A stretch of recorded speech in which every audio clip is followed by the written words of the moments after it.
بینەران و بیسەرانی بەڕێز لە هەر شوێنێکن سڵاوتان لێبێت لەگەڵتانین بۆ پێشکەشکردنی پرۆگرامی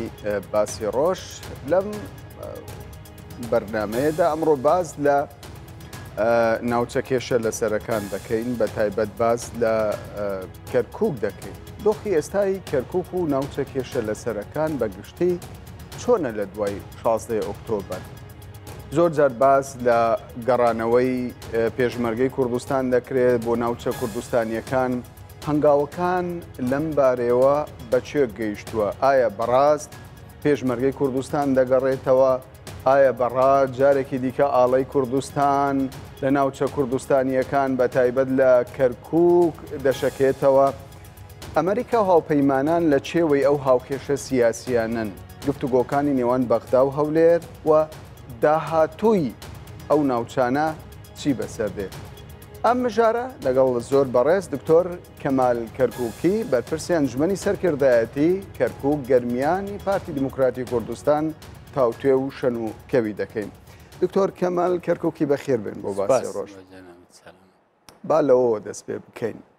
دۆخی کەرکووک بە شێوەیەکی گشتی ئێستا چۆنە؟ پێش هەر شێت سەڵاو بۆ گیانی شەیدە سەربەرزەکانی کورد و کوردستان، سەڵاو بۆ شەیدانی ئەنفالکرا و سەڵاو بۆ پێشمەرگە بۆ خەڵکی کوردستان و کەرکووک و گەرمیان. سوپاس بۆ ئێوەش. بەنسبەت دۆخی ئێستای کەرکووک بەداخەوە لە دوای 16 ئۆکتۆبەر ئەو سیستەمە ئەمنیەی لە ناو کەرکووک هەبوو کە زۆر لە ڕۆژی ڕزگاربوونی عێراق و کەرکووکەوە زۆر بە جوانی بەڕێوە ئەچوو. ئەگەر لێرە لەوێ خەلەلێک هەبوو بێشەخصی بێتەنیان ئەملا بێت دادگا هەبووە، ئیجراعات هەبووە، بەڵام تواندرا ناو کەرکووک ئەسیزە ئەمنیەکان لە ئاسایش لە پۆلیس لە ئیدارە زۆر بەڕێکوپێکی بڕاتە ڕێوە و پێشمەرگەش پێشی لە داعش گرتبوو هێڵێکی زۆر باش و بەهێزی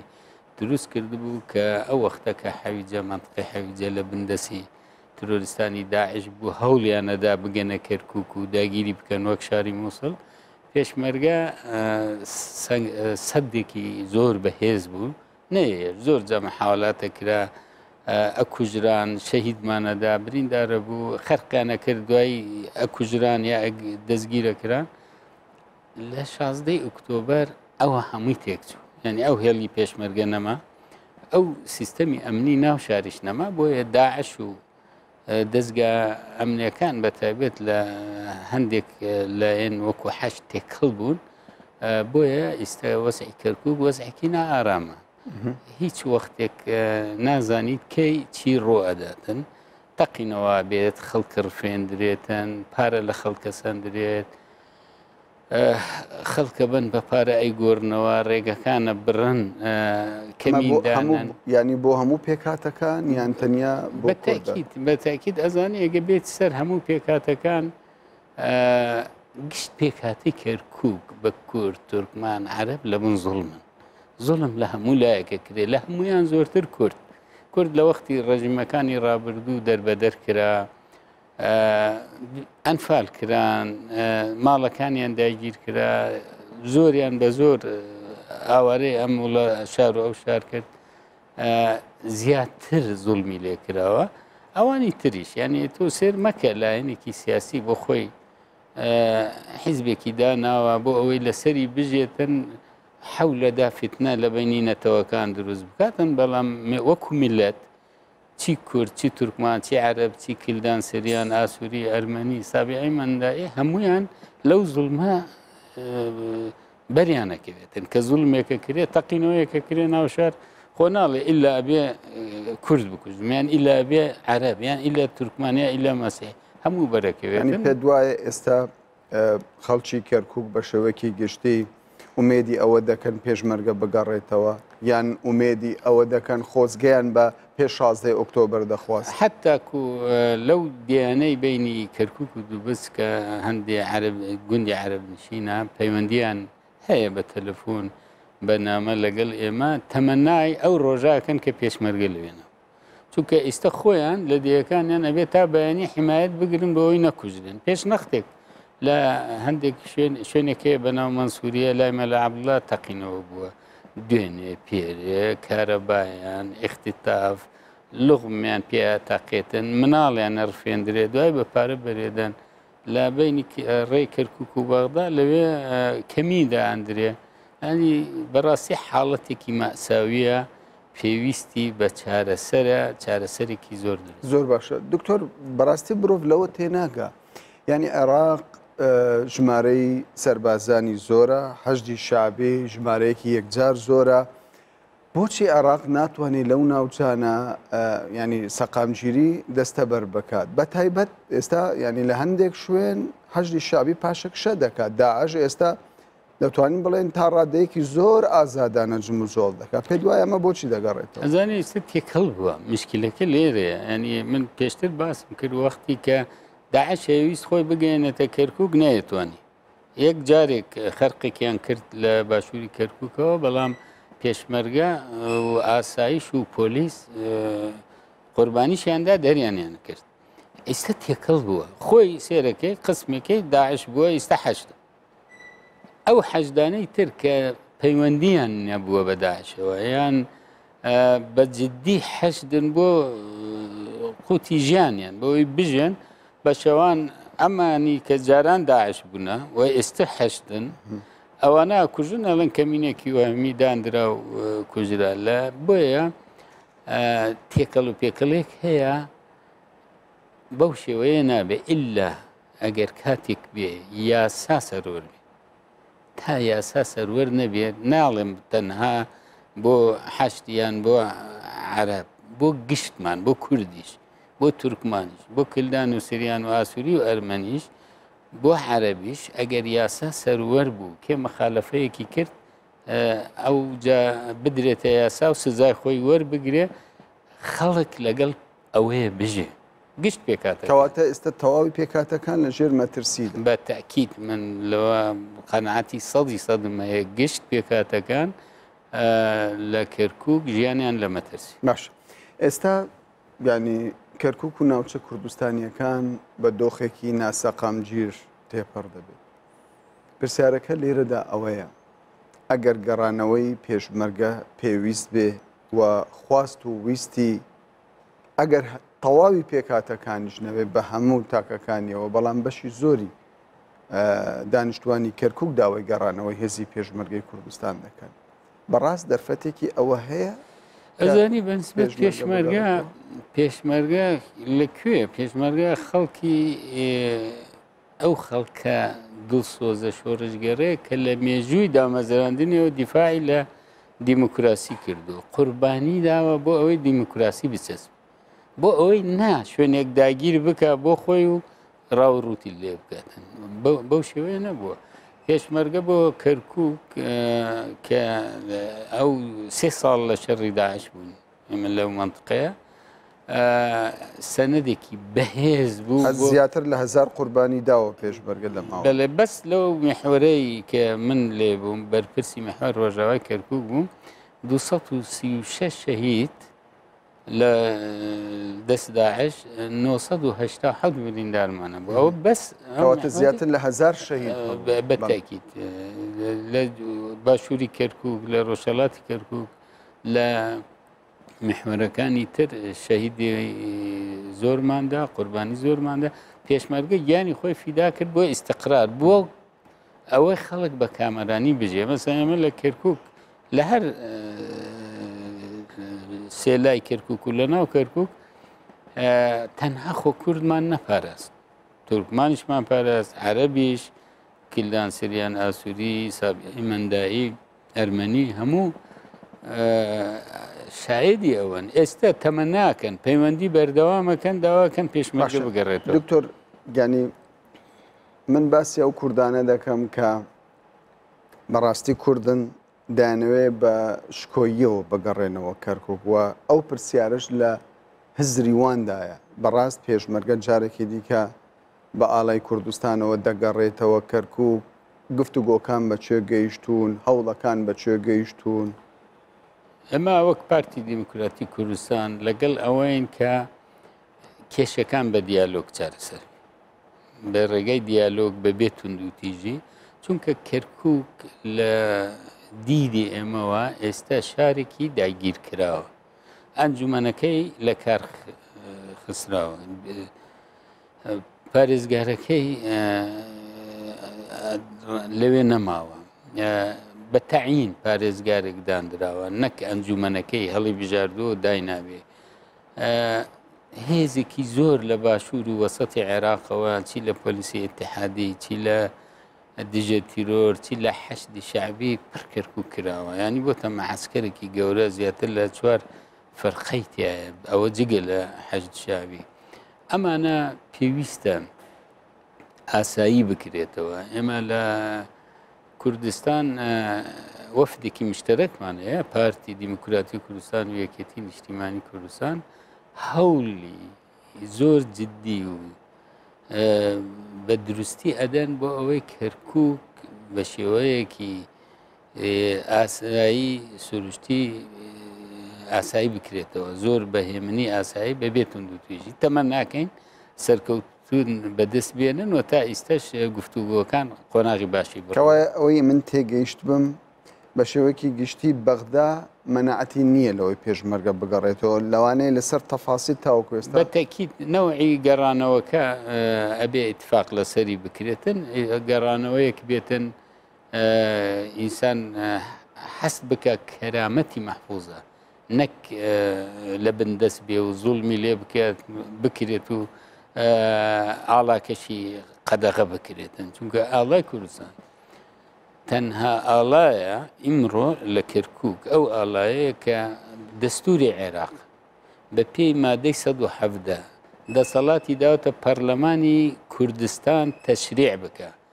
تەشریعی پەرلەمانی کوردستان لە 92 تا ئێستا و بەردەوامە قبل قبولە بە پێی دەستوری عێراق مادەی 117 ئەو دەسەڵاتی داوە پەرلەمانی کوردستانیش بە تەشریعی ئەوەی کردووە کە ئەمە ئاڵای کوردستانە و فەرمیە نابێت لە کەرکووک قەدەغە بکرێتن یعنی ئیمڕۆ ئەگەر کەرکووک شوێنێکی دەرەوەی ئیدارەی هەرێمی کوردستانە کێشەی لەسرە بەڵام حیزبەکان مافی خۆیانە لەسەر بارەگاکەیان هەڵیدن ناکرێتن تۆ بێ بڵێ ئەم ئاڵایەی کە هی تۆیە کە دەستوری عێراق دانی پێداناوە پەرلەمانی کوردستان دەری کردووان تۆ نابێت ئەوەی بکەیت هەڵی بدەی قەدەغە بێتن لە حاڵەتێک بڕۆ ئەنواعی ئاڵای تردانراوە کەس نازانێت لە چکونێکەوە هاتووە ئەوە قەی ناکە بەس ئەمە نابێت جا بۆی ئەمانە متەوەقعکەم ئەوەی لە 16 ئۆکتۆبەر کرا ئێستا هەموو لێ پێشیمانن هەم حولەفا هەم ئەوانەی لە بەغدا چونکە ئەزان کارێکی زۆر زۆر زەرمەند بوو بۆ گشتی عێراق و بۆ پرۆسەی دیموکراسی بۆ مافی مرۆڤ و خەڵکێکی پاک و دڵسۆز بۆ قوربانی ڕۆی لەو مەیدانە بۆیە ئەمە دان بەو تاوانە جەریمە نییە ئەبێت چاک بکرێت دکتۆر ئەگەر تەمەشای هەڵوێستی پارتی بکەی هەڵوەستی پارتی جێە لەگەڵ پارتەکانی دیکەی کوردستانی پارتی شەرت و مەرجی هەیە بۆ گەڕانەوەی پێشمێنێ یانی یەک لەوانە کە باسی ئاڵای بەرزکردنەوەی ئاڵای کوردستان دەکەین ئایا بەڕاست پارتی بە تەنیا و سیاسەتە پەی ڕەو دەکات یان دۆخەکە گۆڕاوە پارتەکانی دیکەی کوردستانیش پشگیری لەم بۆ چوونەی پارتی دەکات ئێمە بەنسبەت خۆ واقعەکە دیارە ینی ئەو تاوانانەی کە ئەو تۆهمانەی کە باسی لێ ئەکرا کە پارتی دیموکراتی کوردستان لە پێش ڕفراندۆم ئێستا بۆ گشت خەڵکی کوردستانی دڵسۆز بۆ گشت پێکاتەکان بۆ گشت دۆوەلی ئەقلیمی و عێراق و دنیا دەرکەوت پارتی دیموکراتی کوردستان بە ئامانەت بە پاکی بە دڵسۆزی دیفاع لە مافی گەلی کوردستانەکە اینجا کە لێرە ئەڵێم گەلی کوردستان تەنها مافی کوردیش نا ئەوەی لەگەڵ گەلی کوردستان لەگەڵ خەڵکی کوردستان لە ناو خاکی کوردستان ئەژێن ئەبێ وەکو مرۆڤ وەکو ئینسانێکی تەواو بە پێی یاسا مەعاملەی لەگەڵ بکرێتن بە پێی پرۆسەی دیموکراسی ینی تو ناڵێ کورد لەم باشترە یا عەرەب لەوی تر باشترە یا تورکمانە هەمووی ئینسانین لەسەر ئەو خاکە ئەژێن ئەبێ بە پێی یاسا تەعامل لەگەڵمان بکرێت لەگەڵ ئەو خەڵکە بکەین لایەنەکانی تریش دیار بوو دوای ئەو خیانەتەی 16 ئۆکتۆبەر کە دژ بە خەڵکی کوردستان و تەجریبەی دیموکراسی و مافی مرۆڤ و پەیمان و بڕیارەکان نەتەوە یەکگرتوەکان و یاسای نێودەوڵەتی کرا کە خوێنی لێ ڕشت ئەبێت چاک بکرێتەوە. ئێستا گەلی لایەنەکانی سیاسی کوردستان لە پێش ئیمتیحانێکی گەورەن، لە پێش بەرپرسیارەتێکی مێژوویین بۆ ئەوەی کە لەم قۆناغە هەستیارە لە دوای ئەم هەڵبژاردنەی عێراق پێکەوە دیفاع لە مافی گەلی کوردستان بکەن، دیفاع لە پرۆسەی دیموکراسی بکەن. چونکە ئیمڕۆ خۆ کێشانەوە لەو مەسئولیەتە مێژوو لە کەس قبول ناکە، ئەوە مێژووە. بۆیە پارتی لە هەوڵە لەگە گشت لایەنەکانی تریش کە پێکەوە ئەم ئەرکە مێژوویە ببینە سەر. ئەگەر بێن زۆر خۆشحاڵە بین و زۆریش پێمان خۆشە، ئەگەر نێن پارتی ئەو مەبدەئەی کە ئیمانی پێێتی و کاری بۆی کردووە بە خەڵکی کوردستانی وتووە و مافی خەڵکی کوردستانە لی پاشگەز ناوێت. زۆر باشە. ئەمە سەبارەت بە تەواوی لایەنەکانە. سەبارەت بە یەکێتی خۆ هەر لە دوای 16 ئۆکتۆبەر دوو سیاسەتی جیاواز دروست بوو سەبارەت بە ناوچە کێشە لەسەرەکەم، بە تایبەت باز لە کەرکووک بکەین بەو پێی کە بەڕێستان بەرپرسی ئەنجومەنی سەرکردایەتی کەرکووک گەرمیان، بۆی زیاتر قسە لەسەر کەرکووک دەکەین. ئێستا سیاسەتی یەکێتی دەتوانین بڵێن نزیکە لە پارتی سەبارەت بە ئایندەی کەرکووک و چۆنێتی ئیدارەی ئەو پارێزگایە. بەنسبەت ئەو بۆچوونی یەکێتی نیشتمانی کوردستان ئەو کەسانەی لە ناو مەکتەب سیاسی یەکێتی و لەگەڵ مەکتەب سیاسی پارتی دیموکراتی کوردستان دانیشتوونە یەک هەڵوێستن و بە یەک پاکێجەوە چون بۆ گفتوگۆیەکان لە بەغدا. ئیمڕۆ شاندێکمان کە لە لای سەرۆک کۆماری عێراق بوون و بۆچوونەکانمان وەکو یەکێتی یەکە. تر تەمە ناکەین ئەم بۆچوونە دەرئەنجامێکی باشی هەبێت. کەوایە ئێوە چاوەڕێ دەکەن دەرەنجامەکە لەسەر ئەرزی واقع ڕنگ بداتەوە. وڵی ئیتر پێشتریش ئیتفاقمان هەبوو لە کەرکووک لە سەنگەرەکانیش پێکەوە بووین، بەڵام تەرەفێک لە ناو یەکێتی نیشتیمانی توانی ئەو کارێک بکاتن کە بە زەرری گشت کوردستان تەواو. تەمەنا ئەکەین ئەم جارە هەموو لایەک ئیستیفادەی لەو ڕابردوو کرد بێت و یەکێتی نیشتیمانیش حیزبێکی حەلیفە لەگەڵ ئێمە. بەڵام ناڵێن هەموو یەکێتی ئەو کارێک کرد لە ناو یەکێتی کەسانێکە بوون بەو کارە هەڵسان هەمومان تێزەرمەند بوون، خۆشیان تێزەرمەند. باشە، ئێستا بەغدا سەبارەت بە گەڕانەوەی پێشمەرگە یعنی چی دەڵێت؟ کۆسپەکان چین؟ یعنی بزات کۆسپەکە چی؟ بەنسبەت ئەو ئێمە شاندێکمان هەیە، من ڕێزم بۆ ئەو شاندەی پارتی دیموکراتی کوردستانەیە لە مستەوایەکی بەرزە کە دیالۆگەکەن دەرەنجامەکەی بەرهەمەکەی دەرچوو باسەکە ئێستا زووە باس. هەر جارێک هەولێر و بەغدا کە گفتوگۆیان کردووە لەبەر ئەوەی لایەنی سێم لەوێ ئامادە نەبووە، ینی ڕێکەوتنەکە تەنیا لەسەر کاغەز بووە، دەرەنجامی ئەو تۆی لێ نەکەوتۆتەوە. هێزەکانی هاوپەیمانان ئێستا لێرن. ئەمریکا تا ڕەدەیەک دەتوانێت بڕیار بدە و کاریگەری لەسەر هەولێر و بەغداش دروست بکە. لە ڕابردوو ئەوەمان بینیوە. سەبارەت بە ناوچە کوردستانیەکان ئەمریکا هاوپەیمانان لە گفتوگۆکاندان بەشدارن، خیتابێکی دیاریکراویان هەیە. ئەمریکیەکان حولەفا بە گشتی گشت لایەنەکان فەرەنسا، ئەمریکا، ئەڵمانەکان ئەوانەی کە ئێمە کە لە محور بوون لە محور ڕۆژاوای کەرکووک دیدی بەردەوام هەبوو، لقاءاتە بوو و هەموو تاکید لەواکەن و هەوڵەدەن کە وەزعەکە چاک بکرێتەوە و دیموکراتیش پیادە بکرێتن و زۆر جەش بە سەراحەت پیانمانەوەتی ئێوە ئەوەی 16 ئۆکتۆبەرتان کرد ئەو وەزعە لێ دروست بوو کە ئێستا ئێوە لێ پەشیمانن، ئاعتراف پەشیمانن، بە تاکید پەشیمانن. ئێستا هەوڵ هەیە، ینی جوهودی خێریان هەیە لەگەڵ ئێمە دانیشن بە تەنها لەگە بەغدا دانیشن لەگەڵ وزارەی پێشمەرگە کە پێکەوە دانیشن کە هەردوو لابێن حزوریانە بێ ڕۆڵێکی گرنگیان هەیە تو ناتوانیتن ڕۆڵی ئەمریکا ئێستا وەکو ئەیبینیت بڵێ نییە ڕۆڵی زۆر بەرزیانەیە ینی هەر ئەو سەفارەی کە لە بەغدا کردیانە بەو زەخامەتە ئەگەر متابعەتان کردبێ بە ڕێستان ئەبینین بەس مەساحەی سەفارەکەیان لە بەغدا 6 جا لە مەساحەی ئومە متحیدە گەورەترە کە لە نیویۆرکە 10 جا لە مەساحەی سەفارەی ئەمریکا لە سین لە پەکین گەورەترە لە تاریخی دووەلی عالەم لەو ڕۆژەوەی دەوڵەت دانراوە تا ئێستا هیچ وڵاتێ لە وڵاتێکی تر سەفارەتێکی بەو زەخامەتە نەکردو بۆیە ناتوانیت تو بڵێ ئەمە دەوریان نییە دەورێکی زۆر گەورەیان هەیە و ئێستاش هەوڵەدەن ینی هەوڵەدەن پشتیوانی تانی بەشداری دانوستانەکان دەکەن لە هەموو دانوستانێک نا ئاگادار بەڵام بەتاکید ئاگادار بەتاکید لایەنەکان لەگە حولەفا پەیوەندیانە گشت لایەنەکەیەتی سنە هەیەی شیعایەتی کورد هەیەتی لایەنەکانی تری هەیەە خۆیان ئاگادارن باش قیادە ئەبینن تەواجودی حەشدی شعبی لە کەرکووک و ناوچە کوردستانیەکان چۆنە ئێستا حەشدی شعبی لە زۆر تێکەڵ پێکەڵە ینی بەڕاستی ئەو پشتیوانیە گەورەیەی زیاتر لە دەوڵەتێک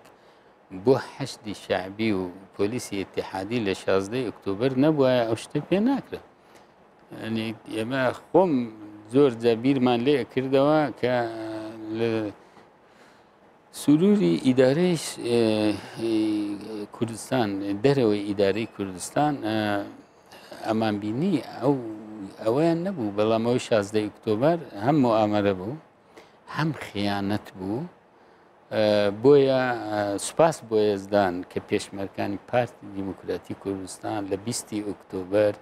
توانی زۆر مەردانە زۆر سەربەرزانە دیفاع لە پایتەختی هەرێمی کوردستان و دەستکەوتەکانی هەرێمی کوردستان بکە و ئیلا زۆر شت خراپە بوو. باشە بابینە سەر کات کەم بۆ برادرانم دەڕێن دوو خولەک و شتێکت ماوە سەبارەت بە نەوتی کەرکووک ئێستا نەوتی کەرکووک چی بەسەر هاتووە هیچی لێ دەفرۆشرێ حەشدی شعبی لەوێ چۆن مامەڵە لەگەڵ کەیسی نەوت دەکات وەڵا جاران کە ئەتیفاقیەکی ڕسمی هەبوو لە بین حکومەتی هەرێمی کوردستان و بەغدا و پارێزگاری کەرکووک ینی زۆر ئەتیفاقەکە شەفاف بوو لە بینی هەر دوولا بە فەرمی بوو نەوتەکەی ڕۆی دیار بوو لە چەند بەرمی لە ڕوات بە چەندە فرۆشرێ چۆن سەرفە ئێستا مبهەمە دیار نییە ئێستا هەر کەس بۆ خۆیەتی و بە تەکید ئەو نەوتی کەرکووک نە خەڵکەکەی استفادەی لێکە ئێستا جاران پترۆ دۆلار لەو پارەی کە نەوتی کەرکووکە فرۆشرا ئەدرایە کەرکووک بۆ ئەوەی هەم کەرکووک پاک بێ هەم موچەیان بدرێت وەزعەکەیان باش بێ ئێستا ئەوە نەماوە نەفتەکەشە فرۆشرێتن حەش دەی با خەڵکی ترە مافیای تێکەڵ و پێکەڵ ئەیبەنە دیوی ئێرانەوەی فرۆشن بەس حەشدن یان لایەنی دیکەش بەخوا خۆیان ئەوانەی ئەولەن ئیتر خەڵکێکن خەڵکێکن زۆر باشە تۆ ناتەوێت ناوەکەی بهێنی باشە دکتۆر داهاتووی کەرکووک چۆن دەبین بڵێ بەنسبەت داهاتووی کەرکووک من زۆر متفائلم چونکە حەقێک خاوەنەکەی لە دوای بێ بەدەستی دێنی کەرکووک هەویەی کەرکووک هەویەکی کوردستانی هەویەکی کوردستانی بەڵام هەندێک جار دەگوترێت دەستە گوڵە بڵێ بە هەویەکی کوردستانی کاکە کام شار کام وڵات لەسەر گۆی زەوی یەک قەومی تێژێت لە هەموو شارێک لە هەموو وڵاتێک لەسەر گۆی زەوی خەڵک قەومیاتی مختلفە ژێدن مهم ئەوەیە ئەو خەڵکەی ئەژێت لەو شارە بە نسبەت کەرکووک کاڵێن دەستکە گوڵە بەغداش دەستکە گوڵە ئینسان خۆی گوڵ و لە گوڵیش مهمترە ئینسان ئەگەر بە پێی یاسا ڕەفتاری لەگەڵ بکەیت ئیتر هەرچی بێ قەومەکەی ئاینەکەی بۆچوونی سیاسەکەی ئەبێ ڕێزی لێ بگیرێ ناکرێت کەرکووک تەقسیم بکەن تەزیکەیتەوە لە کوردستان بڵێن ئەمە تەنها بۆ کوردە ئەمە تەنها بۆ عەرەبە ئەمە تەنها بۆ تورکمانە نە بۆ هەمومانە و مافی هەمووشمانە وەکو بەشەر بەپی یاسا لەسەر ئەو خاکە بە ئەمن و ئەمان بژین پێکەوە لەگەڵ مەسیحیەکان و سابی ئەو ئەرمەنیەکان. بۆیە ئەو وشەیە من احترامم بۆ ئەو بەڕێزانە لە نیەتی پاکەوتیانە هەموو شارێک لە دنیا دەستکە گوڵە. زۆر باشە کاتم نەماوە زۆر بە کورتی چاوەڕێ بکەین بەم نزیکانە پێشمەرگە بگەڕێتەوە بە ئاڵای کوردستان. پێشمەرگە لە گفتوگۆیە نەتیجەی گفتوگۆکان بەو شێوەیە بێتن بەتاکی دەبێت گەشتبین کەرکووک وتم داگیر کراوە دووڕێەیە یا بە دیالۆگ یا ڕێگای تر هەیە تەمەن ناکەین بە دیالۆگ و بشرا دەینە خەڵکی کەرکووک و گەرمیان پێشمەرگە و پارتی دیموکراتی کوردستانیش لە شارەکەیان لە خزمەتی خەڵکەکە بین. ئێمە ناچین بۆ گیان خەڵک و خەڵک بچەوسێنن گشت پێکاتەکان بە کورد تورکمان عەرەب هەموو پێکەوە وەکو ئینسان لەسەر ئەو خاکە. دیارە تەوەری دیکەمان مابوو بەڵام کات ڕێگای پێنەداین. دکتۆر کەمال کەرکووکی بەرپرسی ئەنجومەنی سەرکردایەتی کەرکووک گەرمیانی پارتی دیموکراتی کوردستان زۆر سوپاس بۆ جەنابەت. سەلامت. بینەرانی بەڕێز سوپاس بۆ ئێوەش کە لەگەڵمان بوون.